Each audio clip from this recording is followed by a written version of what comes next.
अब मैं शबरी करके आया हूँ और मुझे ये करना पड़ रहा है एक्टिंग, तो मैंने कहा ये तो लानत है। मैं ज़िंदा लाश की तरह फ़ील करता था, काम ना होने की वज़ह से। मैं वर्थ भी हूँ, मुझे एक्टिंग आती भी है। ये सारे सवाल आ चुके थे। मैं खूब रोया हूँ कि यार मेरे को जान ही नहीं रहे लोग। आज बहुत ही कमाल के, बहुत ही उम्दा कलाकार हमारे साथ मौजूद हैं, जो सही मायनों में अपने प्रभावशाली रोल से सीक्रेट सुपरस्टार बन चुके हैं। मेरे साथ हैं राज अर्जुन जी। कैसे हैं राज भाई? एकदम बढ़िया हूँ आशीष, थैंक यू। भोपाल जैसे खूबसूरत से शहर में वहाँ के बचपने के बारे में, अपने शुरुआती दिनों के बारे में बताइए। तो पैदाइश मेरी भोपाल में हुई। मैं एक बिज़नेस फैमिली से हूँ। मेरे पिताजी का क्रॉकरी का बिज़नेस रहा है और अभी तक हम लोगों का वहाँ क्रॉकरी का बिज़नेस है। मेरे 2 भाई हैं बड़े जो अभी तक क्रॉकरी का बिज़नेस करते हैं। मेरा खुद का भी एक क्रॉकरी का एक गैलरी और एक शोरूम है भोपाल में, जो मेरा एक दोस्त है वो सँभालता है अभी तक एमपी नगर में। और बचपन बहुत शरारती लड़का रहा हूँ मैं, बिज़नेस माइंडेड नहीं रहा हूँ मैं। हालाँकि हूँ बहुत बचपन से बिज़नेस फैमिली से, पर इंटरेस्ट नहीं रहा बिज़नेस करने का। मैं जब वहाँ पे था, जैसे मेरे पिता ने बहुत दूरदर्शी थे वो, तो उनकी ये सोच रही कि हम 3 भाई हैं, तो उन्होंने सोचा कि 3 भाइयों के लिए 3 घर और 3 बड़े अलग तरह के बिज़नेस खोल लिए जाएँ। एक कर लिया उन्होंने मेरे लिए, बट उनको पता ही नहीं था कि बेटा एक्टर बनेगा, तो वो सब छोड़ के मैं एक्टिंग की तरफ आ गया। पहली बार एक्टिंग की तरफ रुझान कब हुआ?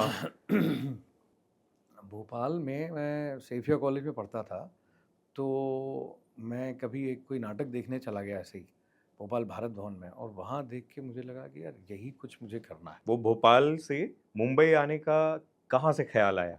तो भोपाल से सफ़र यूँ शुरू हुआ कि मेरा एक बहुत गहरा दोस्त है नीरज, और उसने देखा, वो उसकी शॉप थी स्टेशनरी की और उसको डिज़ाइनर बनना था। अब वो बहुत बड़ा डिज़ाइनर बन गया है दिल्ली में, उसने एक अपनी कंपनी खोली हुई है। तो नीरज देखता था कि मैं मजबूरी में क्रॉकरी की शॉप पे बैठा हुआ हूँ और वो मजबूरी में स्टेशनरी की शॉप पे बैठा है। उसने वो स्टेशनरी की शॉप बंद कर दी रातों रात, और उसने बोला मैं दिल्ली जा रहा हूँ पढ़ाई करने, एडवर्टाइजिंग सीखूंगा, और तू क्या कर रहा है यहाँ पे? तो मैंने कहा यार मेरे को जाना है बॉम्बे, एक्टर बनना है। तो बोले जा। तो मैंने कहा मेरा यार कोई सोर्स नहीं है। तो बोले तू सोर्स ढूंढता रहेगा, तू अकेला नहीं जा सकता। तो नीरज दिल्ली गया, दिल्ली से लंदन भी गया बाद में, वो एक अलग बात है, लेकिन उसने मुझे पुश किया कि यार ज़िंदगी एक, सपना एक, तेरे को इतना क्या डर लग रहा है? थिएटर कर लिया ना 20 साल, 15 साल यहाँ। तो उसने बोला मेरा भाई जा रहा है बॉम्बे पेइंग गेस्ट, तू बांद्रा में रहता है वो, तू उसके साथ पेइंग गेस्ट हो जाना और तू चला जा, तो कोशिश करके देख। तो मैंने कहा ठीक है मैं चला जाता हूँ। तो कमाल का एक किस्सा मैं आपको बताता हूँ, आज तक मैंने कभी किसी को नहीं बताया, बहुत ही कमाल का किस्सा है। तो मैं उसके छोटे भाई के साथ, अमित के साथ, दादर तक पहुँचने वाले थे हम। तो उसने बोला कि भैया एक बात आपसे शेयर करनी है कि मैं नीरज भैया के सामने नहीं बोल पाया, लेकिन आप मेरे साथ रह नहीं पाओगे और आपको अपना बंदोबस्त खुद ही करना पड़ेगा। तो मैंने कहा यार तू मरवाएगा क्या? मैं तो बॉम्बे आया ही नहीं हूँ इससे पहले, और मैं तो तेरे भरोसे। बोले नहीं नहीं, मेरी लैंडलॉर्ड आपको अलाउ नहीं करेगी। तो मैंने कहा फिर? तो उसने बोला आप देखो। तो मैं हिंद माता टॉकीज़ के पीछे दादर में एक धर्मशाला है, उसमें मैं कभी आया होऊँगा, रेफ़रेंस सुना होगा, तो वहाँ रहा। तो कुमुद भाई हैं, कुमुद मिश्रा, तो भोपाल के हैं, भोपाल में थिएटर रीवा। कर चुके हैं, तो हम हाँ, लोग ऐसे ही हाँ। करते हैं, रीवा के हैं वो। हुँ। तो हम लोग ऐसे ही करते हैं, मैं एनएसडी जब देने गया था, मेरा नहीं हुआ था एनएसडी में, तब उनके पास मैं गया था।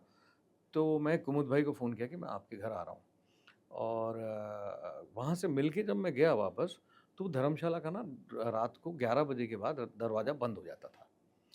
तो बंद हो गया दरवाज़ा, तो मैंने कहा यार क्या करें, सामान अंदर, कपड़े अंदर। तो मैं थोड़ा बाहर उस प्लेटफ़ॉर्म पे बैठ गया, अब नींद आने लगी, तो मैं प्लेटफ़ॉर्म पे सोने लगा, वहाँ और भी कुछ लोग सो रहे थे, तो उन्होंने कहा भैया यहाँ नहीं सो सकते आप। तो ये स्ट्रगल नहीं बता रहा हूँ नहीं, आपको कि नहीं। मैंने स्ट्रगल किया, ये एक इंटरेस्टिंग किस्सा है। हाँ। तो मैं सिम्पैथी लेने के लिए नहीं नहीं, बता नहीं, रहा हूँ, नहीं। एक इंटरेस्टिंग किस्सा है जो आपको नहीं, नहीं, मज़ा स्ट्रगल तो आएगा। बहुत है, उस पे हाँ, आऊँगा हाँ, मैं। मज़ा है हाँ, इसमें, हाँ। वो बता रहा हूँ। तो अभी स्ट्रगल नहीं शुरू हुआ है हाँ, मेरा। हाँ। तो मैं उस प्लेटफ़ॉर्म पे सोने लगा सड़क पे, तो उन्होंने बोला, "आप यहाँ नहीं सो सकते।" तो मैंने, "क्यों नहीं सो सकते? आप भी तो सोए हो।" बोले, "हम तो सामने बेकरी में काम करते हैं।" तो मैंने कहा, "मैं भी बेकरी में काम करता हूँ, उसमें क्या है?" तो उसने हुँ। बोला, "नहीं, नहीं, हमें तो पहचानते हो।" तो मैंने कहा, "अरे! रात को अंधेरे में क्या पहचानते?" बोले, "नहीं, नहीं, हम कच्छे में सो रहे हैं ना।" तो मैंने कहा, "क्या मतलब?" बोले, "वो जानते हैं पुलिस वाले कि हम सिर्फ़ अंडरवियर में सोते हैं, तो वो बेकरी वालों को कुछ नहीं करेंगे, आप कहोगे तो आपको मारेंगे।" मैं अरे कुछ भी बोल रहे हैं आप तो, पुलिस का सायरन ढूँ ढूँ ढूँ, और नींद आ गई तो मेरी पहले शर्ट उतरी फिर मेरी पैंट उतरी फिर जूते उतरे और मैं वहाँ अंडरवियर में सोया रात भर और दूसरे दिन सुबह-सुबह पैंट पहनी, शर्ट पहनी, टी-शर्ट पहनी और वापस सिंध माता धर्मशाला में। तो ज़िंदगी यूँ शुरुआत हुई उसमें, लेकिन उसमें एक मज़ा था, मुझे बहुत मज़ा आया वो करके, और मुझे लगा जब मैं कभी जीवन में कुछ बन गया तो मैं इसको सुनाऊँगा किस्सा, तो आज आपको सुनाया है। सोचो वो तो भोपाल में 3 मंजिला मकान, ये सब अच्छी खासी जिसका बिज़नेस सेट है वहाँ, वो छोड़ के यहाँ आपने उसमें भी मज़े ले रहे हो उसमें लेकिन भी आप। मज़े लिए क्योंकि क्या होता है कि आपका कॉन्शियस तो आपको बोलता ही है ना कि ठीक है, मकान है और शोरूम्स हैं, बिज़नेस हैं, पिताजी ने बनाया, भाई हैं, लेकिन आपका कॉन्शियस आपसे बोलता है कि यार कुछ अपने बलबूते पे करना है, तो वो मुझ में भी था। हालाँकि मैं आज भी ये मानता हूँ कि परिवार है तो परिवार की मदद लेनी है मुझे, और मेरा हक है वो, तो वो मैंने पैसे मँगवाए हैं और डंके की चोट पे मँगवाए हैं। तो मैंने जब डिसाइड किया कि अब मुझे फ़िल्में ही करनी है, तब मैं टीवी अच्छा करने लगा था। और suddenly all of a sudden मुझे लगा यार ये मैं नहीं करना चाहता हूँ, और मैं अब से 2 साल बाद लोग भूल जाएँगे मुझे, और टीवी की एक्टिंग मेरे को में मज़ा नहीं आ रहा है।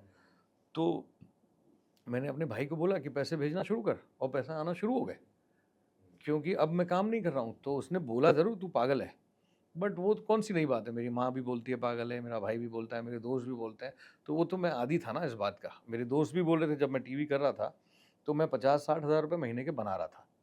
मैं कगार, कदम, हकीकत, क्राइम पेट्रोल, और क्या हादसा क्या हकीकत, ये सारे उसमें मेन विलन मैं ही होता था। किसका गला काटना है, किसको अच्छा, तो मारना है, ये मैं ही होता था। फिर टेलीविज़न से थोड़ा कोफ्त हुई कि ये क्या कर रहा हूँ? ऑल ऑफ अ सडन एक दिन मुझे लगा यार मैं क्या करने आया था? कितना क्या वक़्त कर क्या लिया था उस समय? मैं 99 में आया, 99 में आप आए थे, हाँ। 99 में आया, और सभी प्रोडक्शन हाउसेस में जाके मुझे कुछ ख़ास अचीवमेंट नहीं हो रहा था। अच्छा जब मिलने लगा तो बहुत ऐसे एप्रिसिएशन, जो इस तरह के रोल है ना नेगेटिव, उसमें ठीक-ठाक मिल रहा था, पर वो एपिसोडिक थे, जो ब्रेक थ्रू वो नहीं मैं। तो कहीं जब मेरी अप्रोच पे सवाल उठा, बहुत जगह बहुत सारी जगह पे मेरी अप्रोच पे सवाल उठा। मुझे याद है कि सही ब्रेक थ्रू तब हुआ जब मुझसे कहा गया कि एक रिएक्शन देना है आपको। आपके जो है भाई हैं, और आप हैं, और आपकी माँ हैं, और इन्होंने एक उस आदमी को मारा है, तो आप रिएक्शन दीजिए। तो अब रिएक्शन मैंने ऐसे ही दिया जैसा मैं दूँगा। तो उस पे उन्होंने ऑब्जेक्शन लिया और उसमें कहा कि आप तो कुछ कर ही नहीं रहे हो। तो मैंने कहा यही करना होता है बेसिकली, और ये करना नहीं होता है। तो वो करवाया गया मुझसे। वो करवाया तो मुझे लगा यार मैं तो ख़त्म हो जाऊँगा। तो मैं ये नहीं कह रहा हूँ कि टीवी में हमेशा ऐसा करवाते हैं, और बहुत ब्रिलियंट एक्टर्स टीवी में हैं, मेरे बहुत सारे दोस्त हैं जो टीवी में हैं। बट मेरी ये सोच रहती है कि यार जितना महसूस करो ना, उतना ही करो। अगर मेरा हाथ अभी यहाँ चला गया, तो ये कोइंसिडेंट हुआ है, कोइंसिडेंटली अपने आप गया। मैंने ये जानबूझ के ऐसा नहीं कि मैं इंटरव्यू दे रहा हूँ तो आपसे ऐसे बात करूँ, ये अपने आप हुआ। तो मैं ये मान के चलता, तब तक मैं इस बिलीव पे आ गया था कि मुझे कोरियोग्राफ नहीं करना है अपने आप को। मैकेनिकल नहीं बनना है। हाँ, मैं जानबूझ के आप मुझे बोलो ऐसे हाथ करो, ऐसे हाथ करो, ये अभिनय नहीं है यार। तो उस बिलीव की तरफ बढ़ गया था, तो मुझे लगा ये छोड़ना पड़ेगा। उसमें बड़ा रिस्क चाहिए होता है, क्योंकि आप एक सिक्योरिटी, सेंस ऑफ सिक्योरिटी छोड़ते हो, और आपको मालूम ही नहीं है। और उसके बाद और बड़ा स्ट्रगल शुरू हुआ मेरा, क्योंकि मैंने टीवी छोड़ दी और फ़िल्मों में मुझे बिल्कुल पता नहीं है कुछ। तो फ़िल्मों में मुझे काम ही नहीं मिला, फिर मिला तो 1 सीन, 2 सीन, डेढ़ सीन। बहुत सारी फ़िल्मों में मैंने एक-एक सीन, गायब में मैं 1 सीन में था, कंपनी में 1 सीन में था। कितनी फ़िल्में हैं जो 1 सीन, डेढ़ सीन, 2 सीन था। फिर मुझे लगा यार ये भी तो मैं नहीं करना चाह रहा हूँ। मैं इसके लिए तो नहीं आया था ना। मुझे तो बहुत दुनिया के बेहतर एक्टरों में मेरा नाम गिना जाना चाहिए, यही मेरा ख्वाब है। तो मैंने कहा कि चलो इसको भी छोड़ते हैं। अब इस पे आशीष क्या होता है कि यहीं एक कंट्रोडिक्टरी बयान आता है, और मैं कहीं भी ये बयान आपके इंटरव्यू के माध्यम से नहीं दे रहा हूँ कि कोई ये देख के सोचे कि छोटा रोल नहीं करना चाहिए। बट मेरी लाइफ में वो वर्क नहीं किया। तो मैंने सोचा मैं ये नहीं करूँगा, तो मैंने वो भी छोड़ दिया। वो छोड़ दिया और मैंने अपना काम करना शुरू किया, इंतज़ार किया, अपने ऊपर काम किया, और चीज़ें बदल गईं। हालाँकि कंपनी में मैंने एक शॉट दिया था, वही गोली वाला, मैं उस पे आने गोली वाला वाला। था, एक ही सीन है। उसी एक सीन की वजह से रामू ने मुझे मेन लीड दी थी, शबरी। तो यहाँ ये अगेन कंट्रोडिक्टरी हो जाता है कि छोटे काम से बड़ा काम भी मिलता है। बट आपने ऐसी गोली चलाई उनको बड़ा पसंद आया वो। बहुत पसंद आया था रामू को, और आज तक वो बात करते हैं। अभी मैंने रामू के साथ एक और फिल्म रश। रश कंप्लीट की है, और आज हम जब अभी मिले, हम 20 साल बाद, तो वो उसी सीन की बात कर रहे थे जैसे कल की बात है। और मेरी एक फिल्म जो रज़ाकार वहाँ रिलीज़ हुई थी, तो उसने बड़ा हल्ला मचाया था वहाँ अभी तेलुगु में। तो वो रामू तक बात पहुँची, किसी ने बोला कि ये एक्टर चाहिए, तो उसने बोला मेरा एक्टर है ये, उन्होंने प्राउडली बोला। तो वो हम कंप्लीट करके आए। तो ये कोई गणित नहीं है कि छोटा काम करना चाहिए, नहीं चाहिए, सबकी अपनी-अपनी एक्सपीरियंस है। मैंने छोटा किया, मुझे बड़ा मिला, लेकिन एक स्थिति के बाद मुझे लगा मुझे नहीं करना है छोटा, और अब मेरी मनस्थिति अलाउ नहीं कर रही है, और जिस काम में मैं खुश नहीं हूँ, तो वो मैं नहीं करूँगा यार। कंपनी के पहले ब्लैक फ्राइडे में भी किया था ब्लैक ना? फ्राइडे कंपनी अनुराग के पहले साथ? हुई थी, अच्छा, कंपनी मेरी पहली फ़िल्म है। अनुराग की ये फ़िल्म ब्लैक फ्राइडे दूसरी फ़िल्म है, और ये जब मैं वहाँ पहुँचा, राजकुमार गुप्ता कास्टिंग कर रहा था उसकी। तो राजकुमार के साथ मैंने हकीकत में काम किया था, और वीणा बख्शी के साथ काम किया था। तो उसने बोला, राज यार तुम बहुत लेट हो गए हो। तो मैंने कहा यार जो भी रोल है दे दे। तो उसने बोला ऐसे भीड़ में है, बस ट्रेनिंग लेनी है, 20,000 रुपये मिलेंगे, करना है। मैंने कहा हाँ करना है, अनुराग के साथ काम कौन नहीं करना चाहेगा। ब्रिलियंट फ़िल्म मेकर है, तो उसमें अच्छा अनुभव रहा अनुराग के साथ। अनुराग के साथ बड़ा एक और आपने काम किया नहीं, है एक ही काम कर पाया ना? हूँ, अच्छा, ब्लैक एक फ्राइडे ही ही किया। काम कर पाया हूँ। बस वही उसी टाइम का एक वो तालमेल था, वहीं तभी मिले हम। और शबरी मिलने के बाद वो जो प्रोसेस था, वो एक्टिंग का, वो सब चीज़ें हो गई। लेकिन रिलीज़ का वेट जो है, सबसे ज़्यादा इंतज़ार, और पहली फ़िल्म है, मेन लीड के तौर पे मिला है, सब्सटेंस है उस कैरेक्टर में, अलग तरह का किरदार है। आरजीवी की प्रोडक्शन में फ़िल्म बनी है। वो जो इंतज़ार था, उसके बारे में बताओ आप। 7 साल लगे उसको, कैसे निकाले इस 7 हाँ, साल? बहुत भारी टाइम था और बहुत टफ टाइम था वो। 2005 में मुझे शबरी मिली, और मेरी शादी हो चुकी थी तब। 2003 में मेरी शादी हुई, और 2005 में मुझे लगा अब मैं बन गया, क्योंकि उससे पहले मनोज भाई, है ना, फिर विवेक ओबराय, फिर राजपाल, फिर बहुत सारे ऐसे लोग आ चुके थे उसमें। तो आप क्या देखते हो? आप यही देखते हो ना कि उन्होंने उसको लॉन्च किया, इनको लॉन्च किया, अब मैं लॉन्च हुआ हूँ।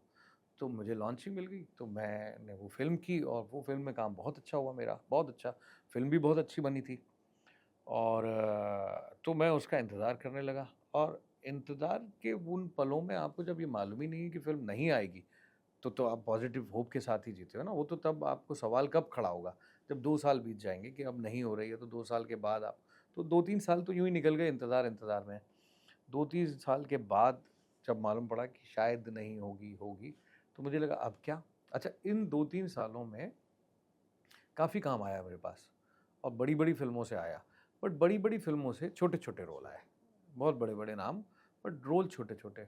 बट ना मुझे उसमें कुछ सुख था, ना उसमें पैसा था, ना मेरा उन पे यकीन था कि उन छोटे-छोटे रोलों से मैं कुछ ऐसा तोड़ दूँगा, ऐसा मुझे यकीन ही नहीं था। मुझे लगा वो आया राम गया राम की तरह। और वही सब छोड़ के तो टीवी छोड़ के और इसमें वही आए सब थे। छोड़ के तो मैं आया था, और वही सब जब मैंने छोड़ा था, तो बहुत लोग नाराज़ भी हुए थे कि अच्छा, अब आपको मेन लीड करना है। तो मुझे लगा हाँ, मुझे मेन करना है, क्योंकि मैं ही अपने आप पे अगर कन्विक्शन नहीं लाऊँगा, मुझे ही ये भरोसा नहीं होगा कि मैं मेन लीड कर सकता हूँ या मेन विलेन कर सकता हूँ, तो आप कैसे मानेंगे?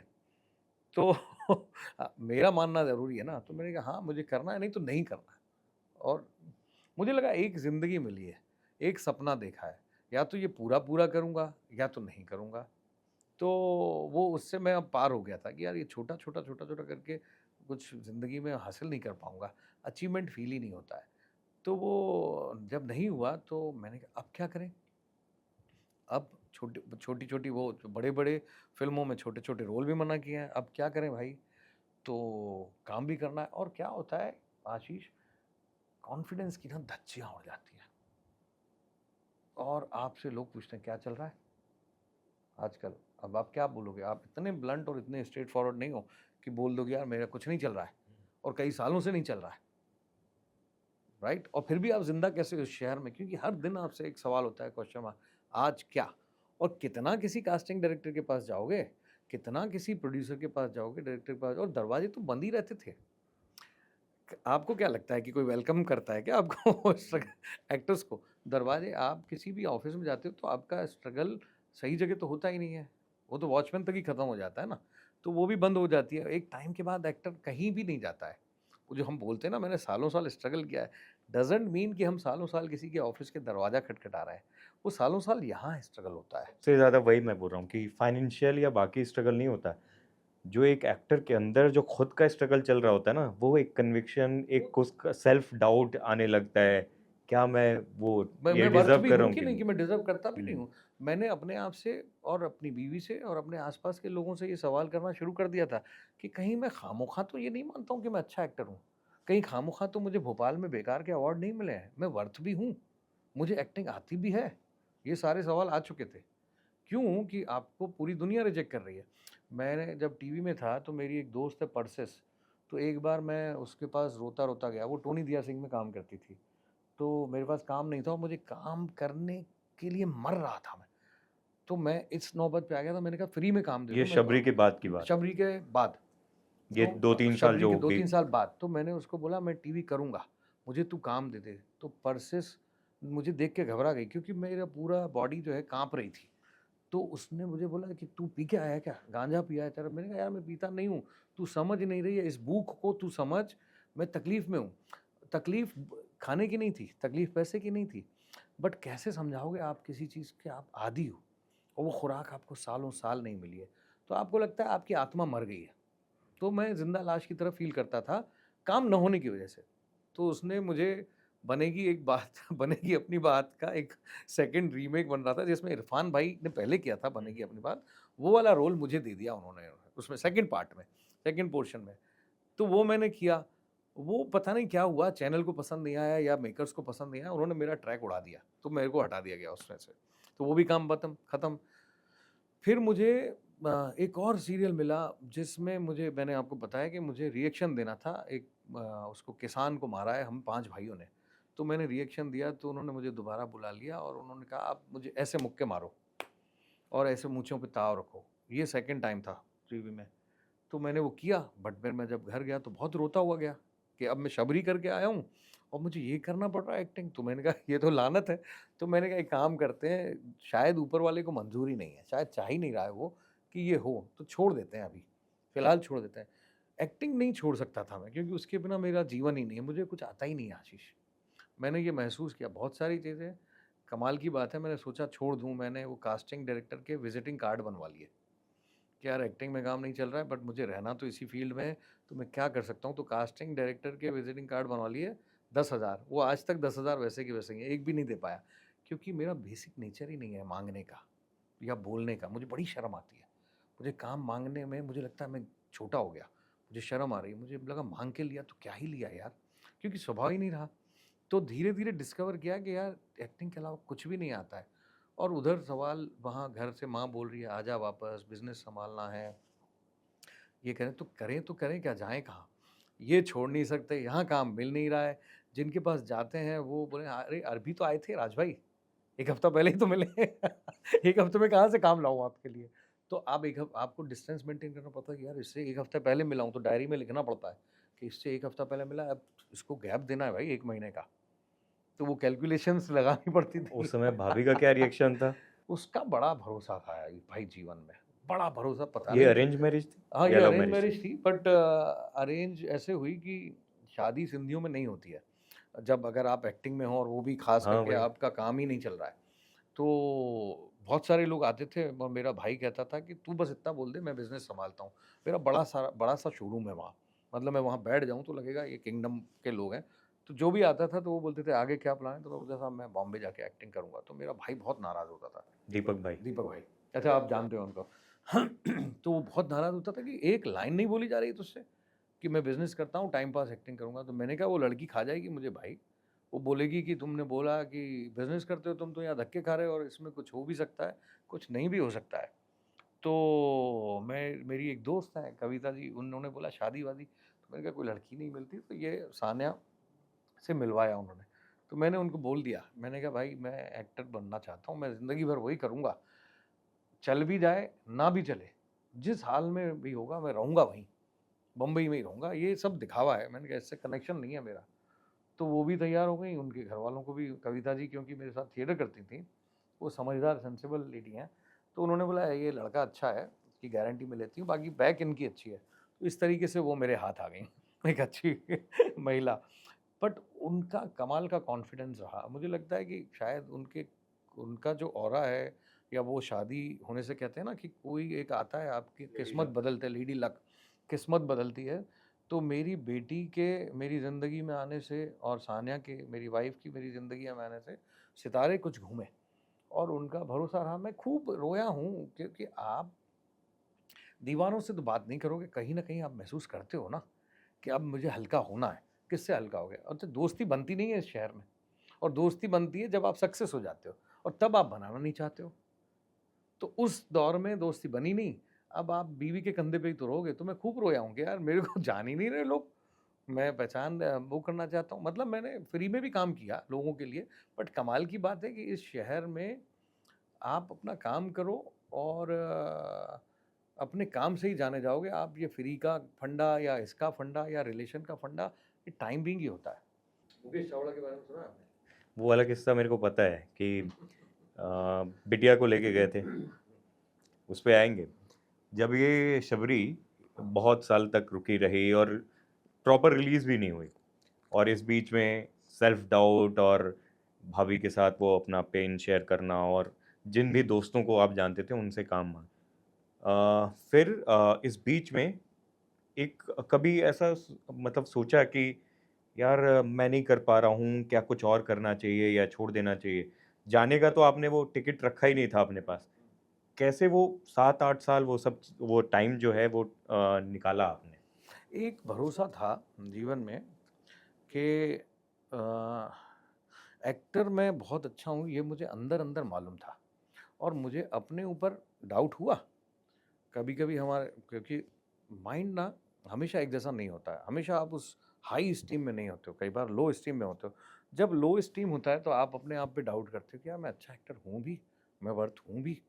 लेकिन जब आप अपने आस-पास वो काम देखते हो, तो सडनली आप बूस्ट हो जाते हो और आपको लगता है आप बेहतर कर सकते हो।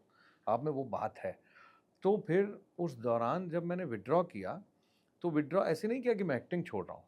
मुझे लगा चीज़ें मेरे परिस्थिति के हिसाब से सही नहीं हो रही हैं, और शायद जिन लोगों से मैं मिल रहा हूँ, वो मेरे ऑरा को समझ ही नहीं पा रहे हैं। ऑरा की बात इसलिए कर रहा हूँ कि काम माँगने की क्वालिटी मुझ में नहीं है। जैसे कि हम कहीं गए और उन्होंने बोला कैसे आए? तो मैं ऐसे नहीं बोल सकता, अरे मैं राउंड लगाने निकला था तो सोचा आपसे मिलता हुआ जाता हूँ, आप बताइए क्या चल रहा है क्या नहीं? तो मेरे ऐसा होता कैसे आए? काम चाहिए। तो इसी में ही माँगना आ गया ना, काम भी चाहिए आ गया, आँखों में भी आपको दिख गया काम चाहिए। तो इसमें एक हेल्पलेसनेस भी आ गई, तो काम चाहिए। तो काम चाहिए में हेल्पनेस आ गई।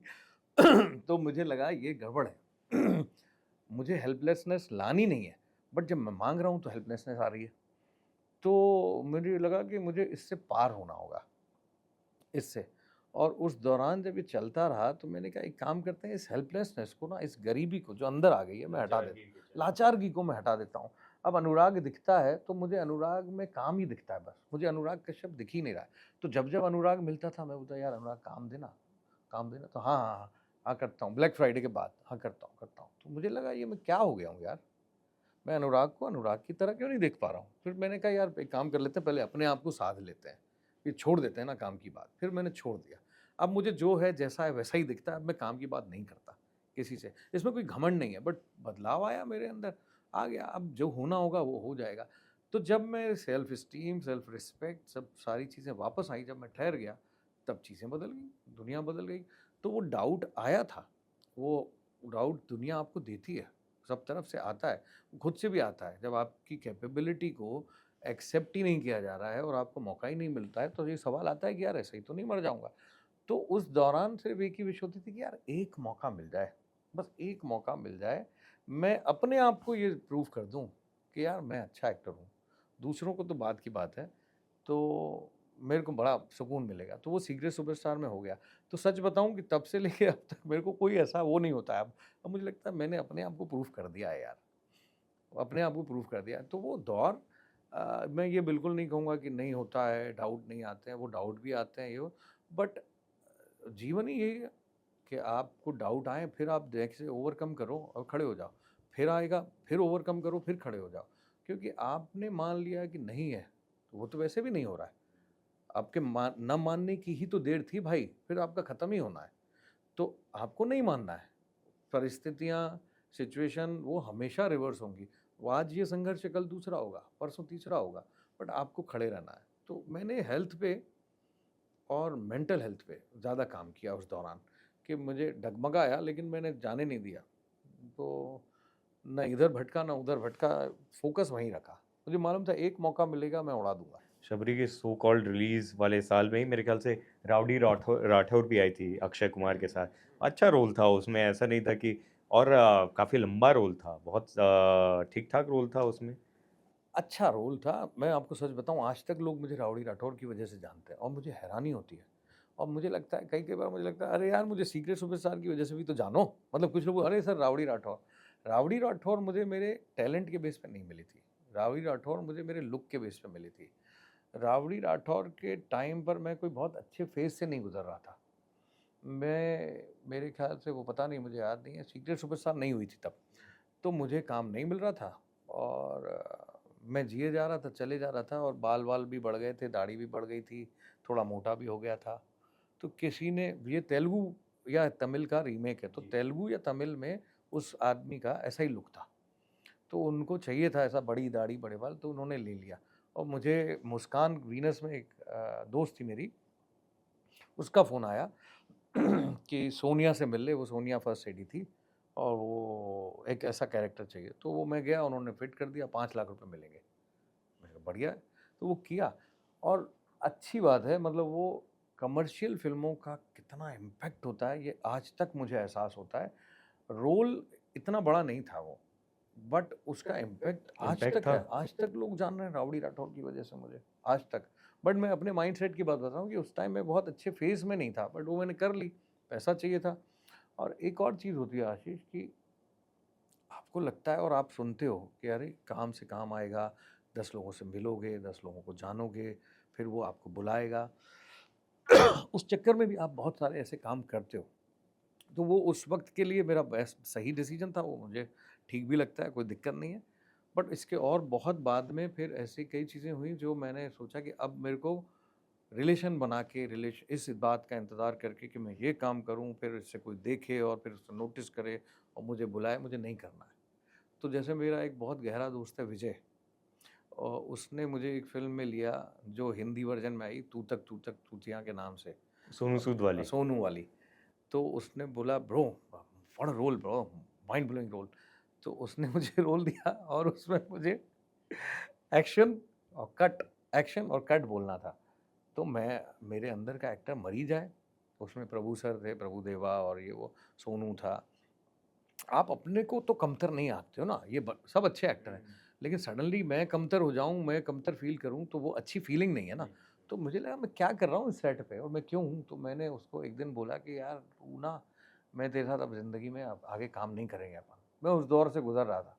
तो उसने बोला क्यों क्या हो गया? तो मैंने कहा यार मेरे को ऐसा काम नहीं करना है यार विजय, मेरे को जो है बड़ा काम करना है। तो उसने बोला bro you will come out, you will meet people, you are meeting Prabhu sir, you are meeting Sonu, you are meeting lot of other people और इसी से ही तो काम होता है। तो मैंने कहा मेरे को ऐसा काम नहीं चाहिए यार, मेरे को ये तकलीफ देता है, मेरे को ऐसा काम नहीं करना है। I would rather not do it और I will do something big. तो उसने बोला ठीक है बेस्ट ऑफ लक। तो उस दिन हम साथ में सोए और उसके बाद मैंने नहीं किया, फिर वो सीक्रेट सुपरस्टार हुई और कट टू फिर मैंने उसके साथ तलेवी फ़िल्म की विजय के साथ। तो वो रोल फिर उसने मुझे दिया। पर तो कहानी का जी। मुद्दा ये था कि काम देख के फिर आदमी बदलता है। वो मेरा भाई है, तो आज अब मैं उसके साथ बड़े-बड़े काम करता हूँ। बट ये आपको डिसाइड करना पड़ेगा कि आपको क्या करना है।